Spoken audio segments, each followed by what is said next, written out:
معي مباشرة من المنامة وسيم جمعة رئيس الاستثمار في شركة The Family Office. وسيم، أهلا وسهلا بك.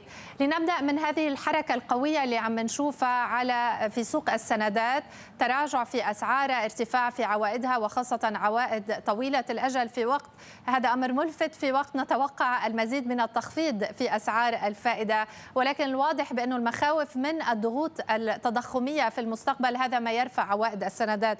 ولكن تحديدا وسيم، لنتوقف بعض الشيء عند الباوند، لأنه حركة ملفتة، هو ضعيف رغم ارتفاع عوائد السندات. إلى أي مدى أنت تتخوف مما يدور في بريطانيا؟ صباح الخير لارا إليك وللمشاهدين.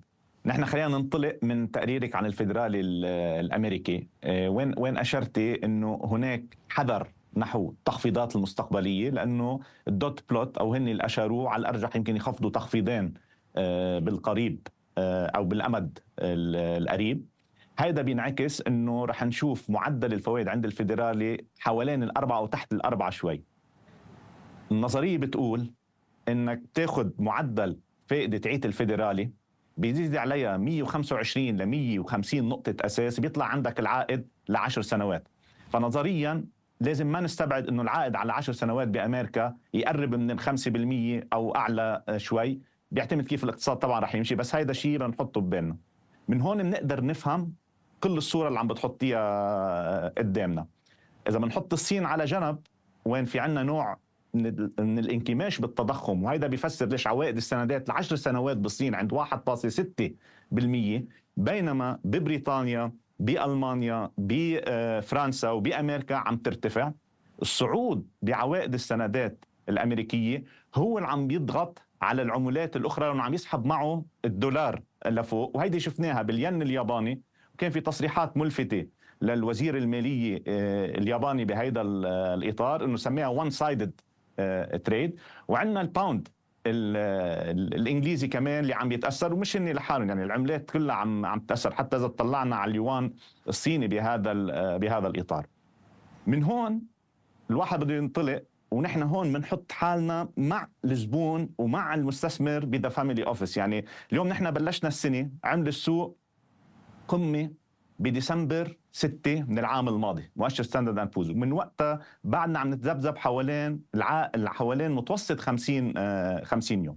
طيب لقدام معناتها في عنا افتراق الى الان ما بين السياسه النقديه والسياسه الماليه، لانه ما في وضوح على سياسات الرئيس ترامب مثل ما حضرتك شرحتي من شوي. على الارجح هذا التناغم رح يظهر في الربيع عندما تتضح السياسات تعيت الرئيس القادم فيما خص الضرائب، فيما خص الرسوم الجمركية، فيما خص الهجرة. ولكن اللي بنعرفه الإيجابي أنه رح يعمل ديريجوليشن، يعني يخفف القيود التنظيمية، مما رح يسمح بحركة يا اما اي بي او يا اما استحواذات تكون كثير كبيره، رح يرخي بيئه الاعمال. ولكن نظرا لعدم التناغم ما بين السياسه النقديه والسياسه الماليه، ونحن بلشنا من فالويشن كثير عاليه، يعني هيدي السنه لو سكرنا بليفل عالي السنه الماضيه عند مكرر ربحيه 21.6 لسوق امريكا، بدنا نتوقع تذبذب. نعم. طيب كيف من هيكل المحفظة بهذا الإطار؟ هنا السؤال وسيم، السؤال أنه هل لازم نحتسب علاوة مخاطر أعلى لما ممكن أن نسمعه من قرارات من إدارة ترامب الجديدة؟ يعني لو افتكرنا أنه كان في يعني قرارات هي مثيرة للجدل في فترة الحملة الانتخابية، الآن في قرارات أكثر من ذلك حتى قبل استلامه، وأتحدث هنا عن إمكانية استخدام القوى الاقتصادية أو العسكرية للاستحواذ على جرينلاند أو على بنما أو حتى كندا، التهديدات اللي سمعناها على كندا. بالتالي هل فعلا لازم نحتسب علاوة مخاطر أعلى من ذلك في استثماراتنا؟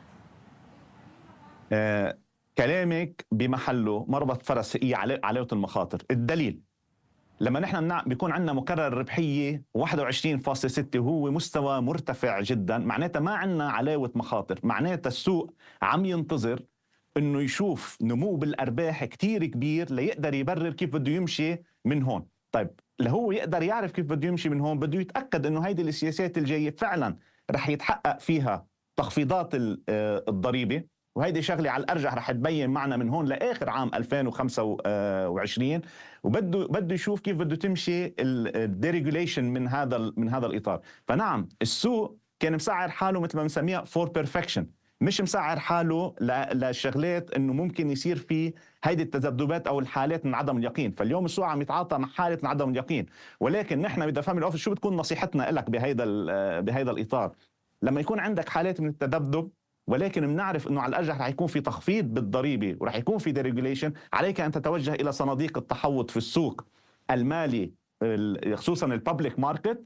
ليش؟ لانه ما عاد فيك تحمل مؤشر وتمشي فيه، والدليل عم بصير من شهر لهلا. هيدا الامر رح تستفيد منه كمان الاصول الخاصه، لانه رح يكون في حركه ديريجوليشن واكثر واكثر عمليه استحواذات. وبنفس الوقت بدك تكون حامل شويه كاش، لانه بالتضخم بالعفوا بالفولاتيليتي والتذبذب ما رح يحميك غير الكاش حاليا لتتضح الصوره، لانه عندنا 100 يوم كتير مهمه. انا بعتقد بالربيع بيرجع التناغم ما بين السياسه النقديه والسياسه الماليه بامريكا، لما بتكون اتضحت الرؤيه للفيدرالي بشكل كتير اكبر. من هون نتعامل مع كل هيدي الاخبار اللي عم تحكي عنها، اللي ما حدا عنده عليها نظره، لكون صريح مين ما كان يعني بهذا الاطار. شكرا جزيلا لك وسيم جمعة رئيس الاستثمار بذا فاميلي اوفيس.